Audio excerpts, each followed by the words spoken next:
네, 수업 시작하겠습니다. 자, 이번 시간 학습 주제는 식물의 생활을 정리해 볼까요? 입니다. 자, 여러분 과학 교과서 28쪽, 29쪽입니다. 자, 우리가 지금 1단원 식물의 생활에 대해서 쭉 학습을 했는데, 자, 그동안 배운 거 정리해 보도록 할게요. 식물을 어떻게 분류할 수 있을까요? 자, 분류 기준을 세워서 분류를 하면 되는데, 첫 번째 분류 기준으로 잎의 전체적인 모양이 길쭉한가, 이렇게 분류 기준을 세웠어요. 자, 그렇다면 우리 그렇다에 해당하는 건 잎의 모양이 길쭉한 우리 소나무와 강아지풀은 그렇다에 해당이 되고, 그리고 그렇지 않다, 지금 길쭉하지가 않지요, 전체적인 모양이. 단풍나무, 토끼풀, 은행나무는 그렇지 않다에 해당이 됩니다. 자, 이번엔 분류 기준을 잎의 끝 모양이 뾰족한가 이렇게 세웠어요. 자, 그러면 이제 그렇다에 해당되는 식물은 우리 잎의 끝 모양이 뾰족한 소나무, 그리고 강아지풀, 단풍나무는 그렇다에 해당이 되고, 토끼풀과 은행나무는 그렇지 않다로 이렇게 분류를 할 수가 있습니다. 자, 이번엔 분류 기준을 잎의 가장자리가 톱니 모양인가 이렇게 세웠어요. 자, 그러면 이제 잎의 가장자리가 톱니 모양에 해당이 되는 우리 단풍나무, 토끼풀은 그렇다. 그리고 여기 소나무, 강아지풀, 은행나무는 가장자리가 톱니 모양이 아니니까 그렇지 않다로 이렇게 분류할 수가 있습니다. 식물은 잎의 전체적인 모양, 그리고 끝 모양, 자, 이렇게 가장자리 모양 등 잎의 생김새에 따라 분류를 할 수가 있습니다. 자, 이번엔 사는 곳에 따라 식물의 특징은 어떻게 다를까요? 자, 사는 곳을 들이나 산이었을 때, 자, 특징은 대부분 땅에 뿌리를 내리며 줄기와 잎이 잘 구분된다. 그리고 풀은 대부분 한 해살이 식물, 그런데 이제 나무는 모두 여러 해살이 식물입니다. 자, 이번엔 사는 곳이 강이나 연못이에요. 이럴 때는 우리가 물속에 잠겨서 사는 식물, 물에 떠서 사는 식물, 잎이 물에 떠 있는 식물, 잎이 물 위로 높이 자라는 식물, 이렇게 지금 나눠볼 수가 있는데, 물속에 잠겨서 사는 식물일 경우에는 자, 이렇게 식물 전체가 물속에 잠겨서 살고, 또 이 줄기가 물의 흐름에 따라 이렇게 잘 휩니다.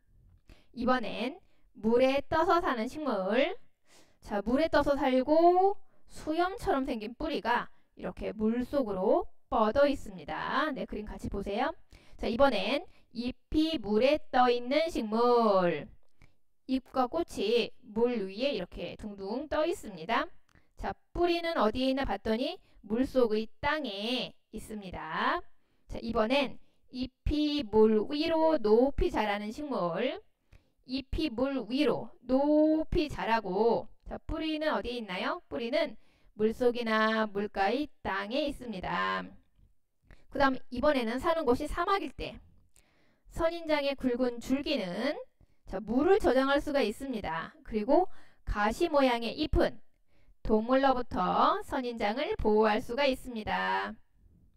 자, 이렇게 식물은 사는 곳에 따라 생김새와 생활 방식이 다릅니다. 자, 이번엔 우리 생활에서 식물의 특징을 활용한 예는 어떤 것이 있을까요? 같이 알아보겠습니다. 여기 단풍나무 열매의 생김새를 활용한 날개가 하나인 선풍기. 네, 지금 모양을 지금 활용을 했지요. 이번엔 연잎의 특징을 활용한 물이 스며들지 않는 옷. 네, 물방울이 이렇게 맺혀 있네요. 네, 스며들지는 않고.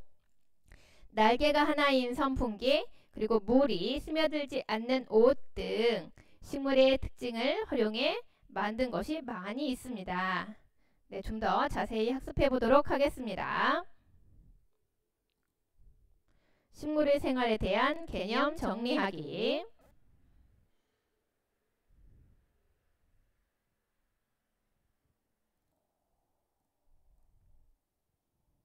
자, 식물을 어떻게 분류할 수 있을까요? 분류 기준. 잎의 전체적인 모양이 길쭉한가? 네, 여기 생김새를 보세요. 이쪽 그렇다는 길쭉한 쪽. 그리고 그렇지 않다. 길쭉하지가 않지요. 네, 우리 소나무 그리고 강아지풀은 모양이 전체적인 모양이 이렇게 길쭉하고 단풍나무, 토끼풀, 네, 은행나무는 길쭉한 모양이 아닙니다. 그 다음 잎의 끝 모양이 뾰족한가? 그래서 이 끝부분 보세요. 네, 여기 다 뾰족하죠? 우리 소나무, 강아지풀, 그리고 단풍나무는 잎의 끝 모양이 다 뾰족합니다. 자, 이번엔 자, 토끼풀과 은행나무는 잎의 끝 모양이 네, 이렇게 뾰족하지가 않습니다. 그렇지 않다에 해당이 됩니다. 이번엔 또 분류 기준. 잎의 가장자리가 톱니 모양인가? 라고 했어요. 자, 여기 가장자리. 네. 여기 단풍나무와 토끼풀은 잎의 가장자리가 톱니 모양으로 생겼습니다. 그리고 소나무, 그 다음에 강아지풀, 은행나무는 네, 지금 잎의 가장자리가 톱니 모양으로 생기지 않았지요. 자, 그렇지 않다에 해당이 됩니다. 이렇게 식물은 잎의 전체적인 모양, 끝 모양, 가장자리 모양 등 잎의 생김새에 따라 분류할 수가 있습니다. 자, 그 다음 사는 곳에 따라 식물의 특징은 어떻게 다를까요? 대부분 땅에 네, 뿌리를 내립니다. 그리고 줄기와 잎이 잘 구분됩니다. 우리 들이나 산에 사는 식물들 이야기입니다. 풀은 대부분 한 해살이 식물, 그리고 나무는 네, 여러 해살이 식물. 자, 이번엔 사는 곳이 강이나 연못이에요. 그 중에서 물속에 잠겨서 사는 식물 보겠습니다. 이렇게 물속에 잠겨서 살고 이 줄기가 물의 흐름에 따라 잘 휩니다. 이번엔 물에 떠서 사는 식물, 이렇게 물에 떠서 둥둥 떠서 살고 있고 수염처럼, 네, 뿌리가 수염처럼 생겼죠? 자, 지금 이 뿌리는 물 속으로 이렇게 뻗어 있습니다.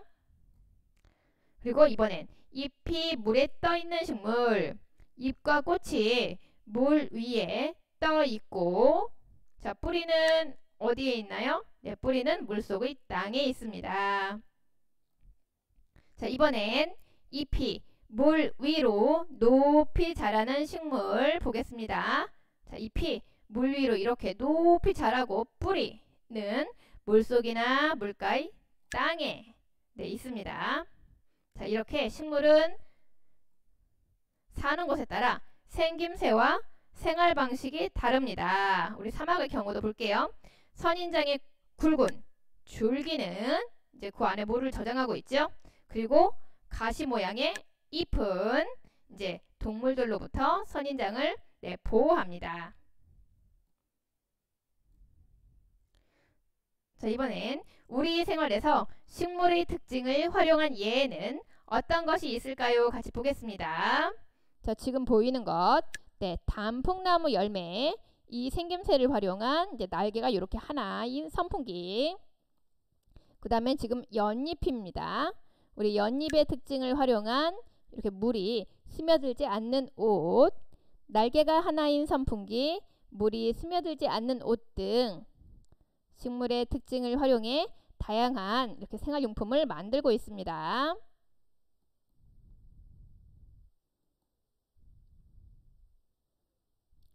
자, 이번엔 우리 실험관찰 생각구물 완성하기.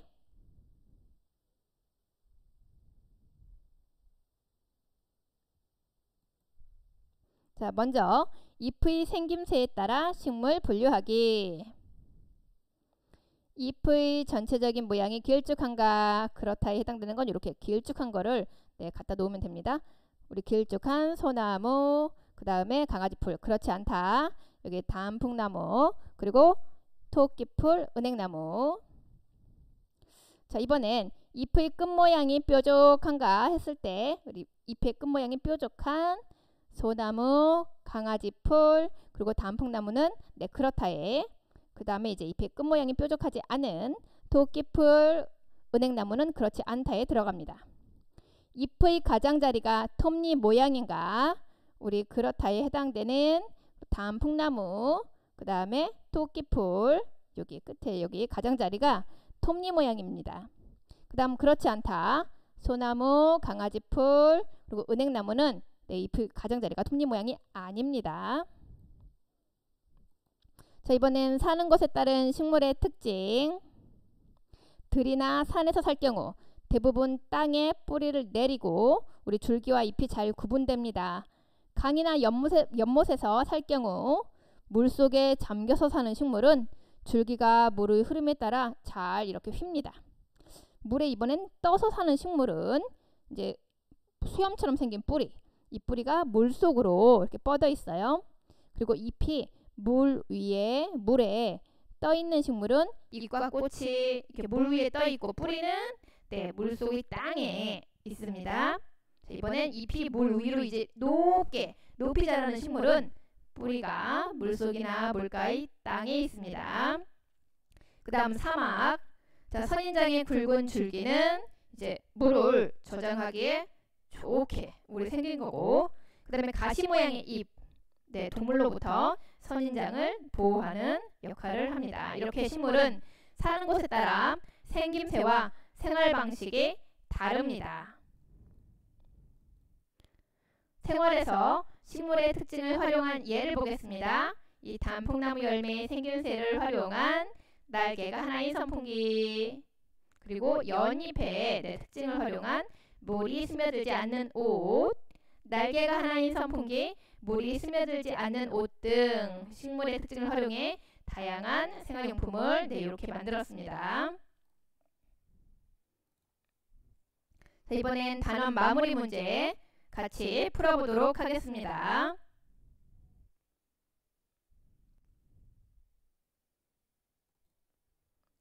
다음 괄호 안에 알맞은 말을 보기에서 골라 써넣어 봅시다. 자, 보기에 어떤 말이 있나 봤더니 적응, 그리고 생김새, 환경. 요 말 중에 이제 알맞은 곳에 골라 적어야겠네요. 1번 볼게요. 식물의 괄호는 사는 곳의 무엇에 따라 다르다. 자, 식물의 생김새는 사는 곳의 환경에 따라 다릅니다. 그리고 2번 생물이 오랜 기간에 걸쳐 바로 이 환경에 적합하게 변화되어 가는 것을 우리는 적응이라고 합니다. 자, 2번 보겠습니다.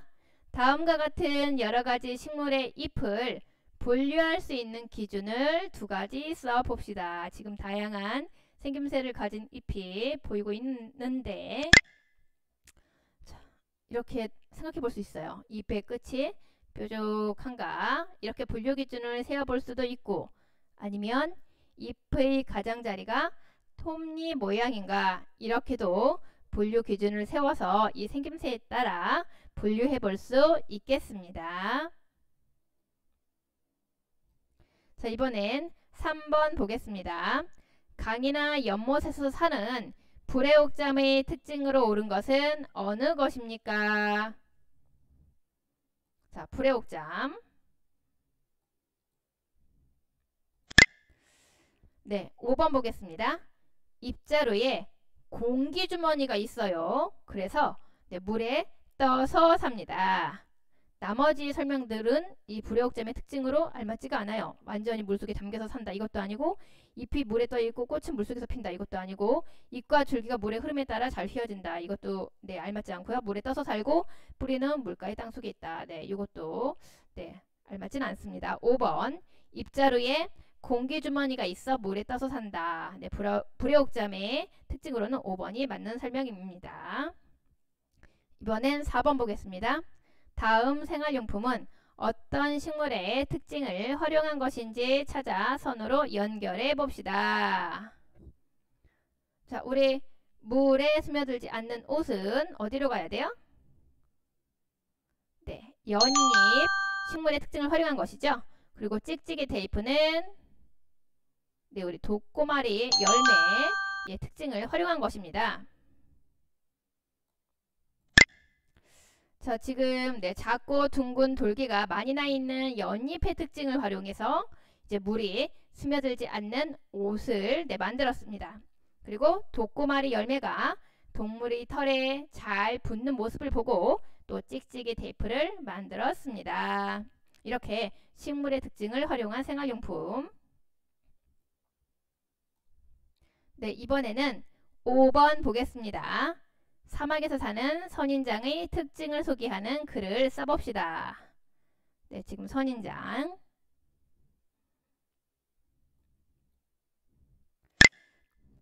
자, 우리 선인장 사막에서 살고 있어요. 사막은 우리 햇빛이 강한 특징이 있고 또 밤과 낮의 온도차가 큽니다. 그리고 건조합니다.